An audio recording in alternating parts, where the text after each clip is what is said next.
Hello বন্ধুরা, চিকু মাম্মা ব্লগের পক্ষ থেকে সকলকে স্বাগত। আশা করছি তোমরা সবাই ভালো আছো আর আমরাও ভালো আছি। তো আজকে কোনো ভ্লগ নিয়ে আসিনি, আজকে এসেছে একটা রেসিপি নিয়ে। আর আজকের ভিডিওটা হচ্ছে রিকোয়েস্টেড ভিডিও, তোমরা হয়তো থাম্বনেল দেখে বুঝেই গেছো।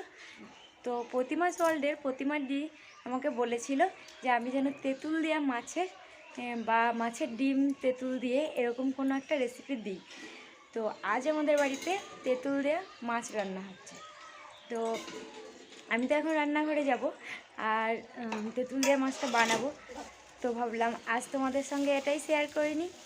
তো ভিডিওটা দেখতে হলে চলো আমার সঙ্গে রান্না করো। তেঁতুল দিয়ে মাছটা করার জন্য এখানে নিয়ে নিয়েছি মাছ। আর মাছগুলোতে না আগে থেকে আমি লবণ হলুদ মেখে নিয়েছিলাম, তো দেখিয়ে দিলাম, তাতে তো কোনো ব্যাপার নেই। তো আগে দেখালে একটু ভালো হতো, তা আর তো কিছু করার নেই, লবণ হলুদ মাখানো হয়ে গেছিলো। তো মাছ আর এখানে কেটে নিয়েছি টমেটো, ওই 3 থেকে 4টে টমেটো আছে। আর এখানে আছে পেঁয়াজটা কেটে নিয়েছি। আর এই যে তেঁতুলটা, তো এই তেঁতুলটা দিয়ে যেহেতু তেঁতুল দিয়ে মাছ হবে, তো দেখো এতটা তেঁতুল আমি ভিজিয়ে রেখেছি।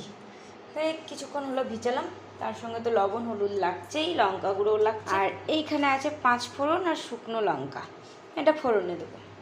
তো দেখে নাও আমি কি কি করছি। তো প্রথমে কড়াই বসিয়ে দিয়েছি আর কড়াইয়ের মধ্যে দিয়ে দেবো তেল। তো মাছগুলোকে আগে ভালো করে ভেজে নিতে হবে। তো তেলটা দিয়ে দিলাম, এবার মাছগুলোকে ভেজে নিব।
নিয়েছি ভালো করে।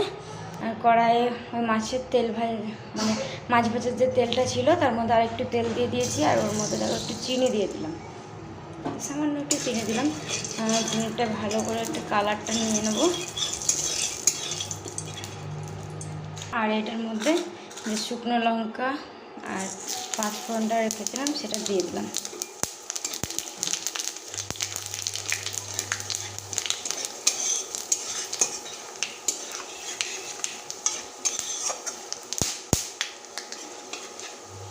পাঁচফোড়নটা ভাজা হয়ে গেছে আর খুব সুন্দর একটা গন্ধ বেরিয়েছে। ওর মধ্যে আমি পেঁয়াজটা দিয়ে দিলাম।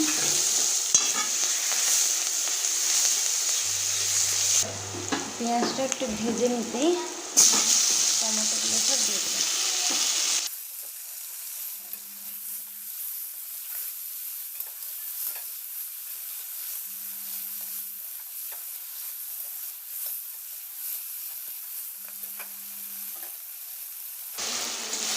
এই যে টমেটোটাকে ভেজে নিয়েছি, আর এর উপরে এখন হলুদ, লঙ্কা গুঁড়ো আর লবণ দেবো।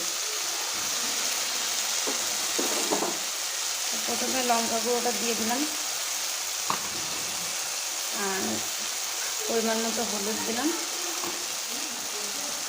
যেহেতু এটা টক, তো একটু বেশি করে লবণটা লাগবে।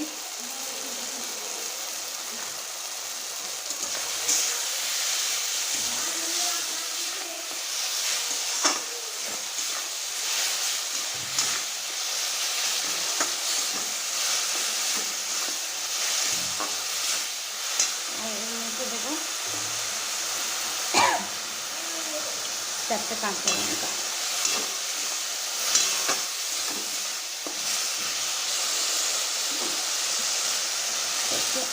জল দিয়ে দিলাম।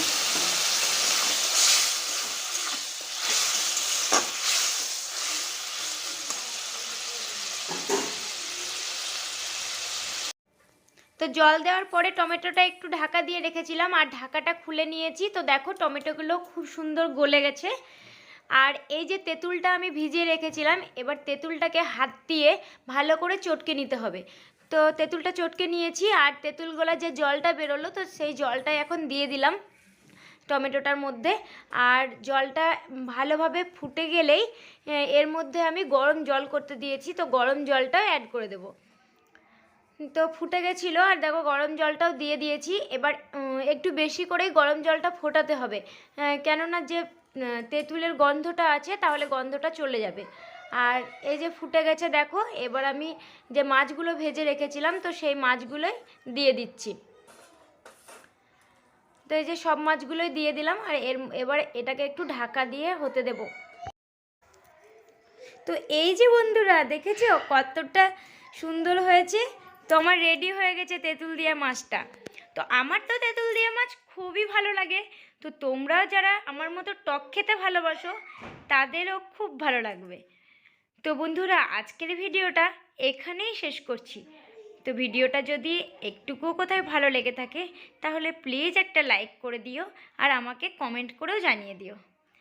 তো আবার দেখা হচ্ছে নতুন একটা ভিডিওর সঙ্গে খুব তাড়াতাড়ি। ততক্ষণের জন্য তোমরা ভালো থেকো, সুস্থ থেকো আর সাবধানে থেকো।